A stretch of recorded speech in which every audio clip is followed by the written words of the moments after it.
बोलिए सदगुरुदेव भगवान की जय। असारो अयम संसार है, ये संसार निसार है और इस संसार से पारगति पाने के लिए, आवागमन से छुटकारा पाने के लिए हमें गुरु की आवश्यकता होती है। कहा गुरु, गुरु कौन है?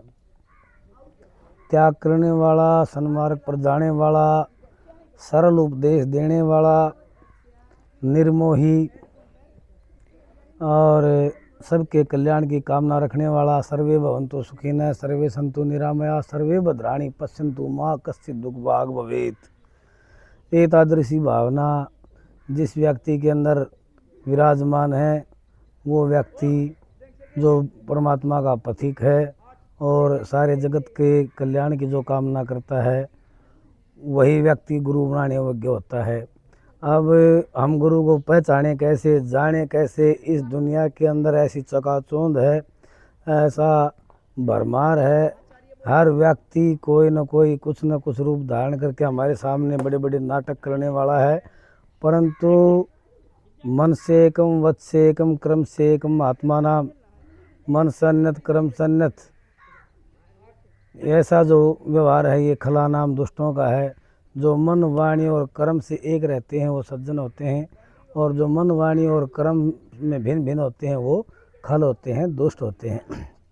इसीलिए जो व्यक्ति जैसा दिखावा करता है यदि ऐसे ऐसे गुण उसके अंदर विद्यमान हैं तो वो गुरु बनाने लायक है, उसको गुरु मानना चाहिए। वो श्रेष्ठ है, सभ्य है, शिक्षित है। परंतु देखिए आज का जो समाज है वो दुराचारों से भरा हुआ है। हर व्यक्ति के अंदर दैत्य और देव वास करते हैं। यदि देव भाव के अंदर, सत्व गुण के अंदर व्यक्ति वास करता है, उसकी मानसिक बुद्धि रहती है तो वो व्यक्ति देव स्वरूप होता है। और यदि आसुरी शक्ति उसके ऊपर हावी होती है तो वो असुर प्रवृत्ति को प्राप्त करता है और बड़े दुष्कर्म करता है। इसीलिए जो व्यक्ति सद्भाव के साथ, सदाचार के साथ, झुक करके, नम्र हो करके, बिना दिखावे के जो जीवन व्यापन करने वाला स्पष्ट वक्ता है, उस व्यक्ति के पास बैठने से आपको कुछ न कुछ लाभ होगा और वही गुरु समान है। ये ज़रूरी नहीं कि भाई जो बड़ा बड़ा संबंध है और जो आचे चेले साथ में रखे है और अच्छा दिखावा करे। देखो ये दिखावा करने वाले सभी जेल में बैठे हैं। राम रहीम होया या आसाराम बापू जी हुए या क्रोध थड़ा होया, तो जो दिखावा करे और जिन्होंने भगवान का सहारा लेकर के और बुरे कर्म करे उनका आगे हैं। इसीलिए इस संसार में सबसे कठिन कार्य कोई है तो वो है गुरु का मिलना। क्यों? गुरु के मिलने से ही भव पार होता है। और यदि हम अदम व्यक्ति को गुरु मान लेते हैं तो असत्पुरुष सेवा सेवैव दृष्टिर्मे विफलताम गता। जैसे सकार था राजा का साड़ा तो वो अंधेरी रात फिर कहने लगा कि भाई जैसे असत्पुरुष की सेवा करने से मेरी आँखों के सामने वैसा ही अंधेरा हो गया, दिखाई नहीं दे रहा मेरे को कुछ, कि वजह से दुष्ट व्यक्ति की सेवा करने से सेवा विफल हो जाती है ना। इसी प्रकार से अंधकार के कारण मेरी जो दृष्टि है वो विफल हो गई है। तो संसार के अंदर मैं कह रहा था कि वो गुरु मिलना बड़ा दुर्लभ है। गुरु मिलने से ही परम गति होती है, परम धाम की प्राप्ति होती है। और जो व्यक्ति इस संसार में आए हुए हैं, माया किसी न किसी रूप से उनको घेर लेती है, आगे घेर लेती है। इसीलिए किसी भी व्यक्ति पर अचानक से विश्वास करना और उसकी शरण में चला जाना, पापी की सेवा करने से तो पाप ही मिलेगा भाई। और यदि हम त्यागी की, तपस्वी की, भजनानंदी की सेवा करते हैं पहले तो वो हमारे आने वाले समय में सुखमय होगी, सुख देने वाली होगी।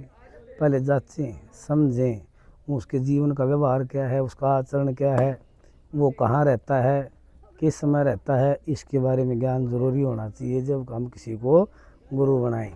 जब हम गुरु बनाएं तो उसको समझ लें, जान लें, उसकी दिनचर्या को समझ लें और उसकी बुद्धि की जो विचारधारा है उसको पकड़ने की कोशिश करें। यदि उसके अंदर निर्मलता है, स्वच्छता है, शुद्धता है तो हम उसको गुरु बना सकते हैं।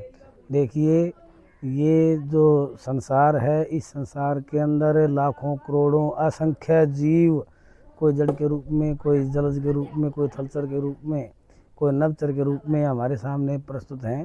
तो कोई न कोई योनि एक शरीर के बाद दूसरे शरीर को मिलती रहती है, किसी न किसी रूप में जीवन धारण करके यहाँ आत्मा इसी भूलोक में विचरण करती है।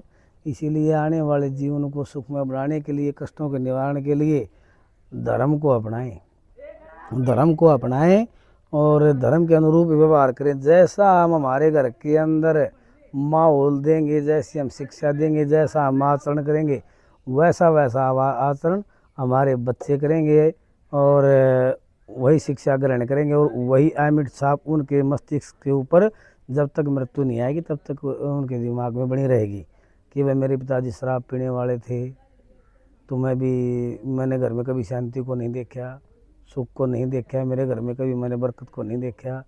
और एक कह रहा है कि भाई मेरे पिताजी तो बड़े भजनानंदी थे, शांति रहती थी, घर में बरकत थी। तो जैसा जैसा माहौल हम देंगे, बच्चे वैसा वैसा आचरण करेंगे, वैसी वैसी शिक्षा बनेगी उनके अंदर।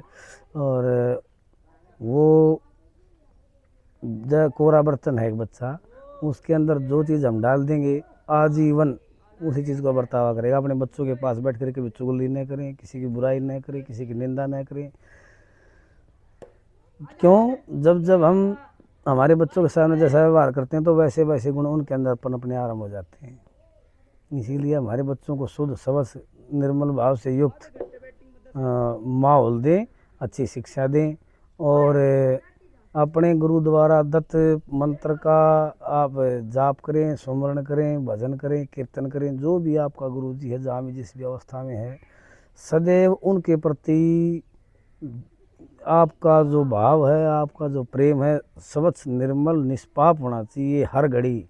क्योंकि एक वही मूर्ति ऐसी है जो आपको पार लगाने वाली है।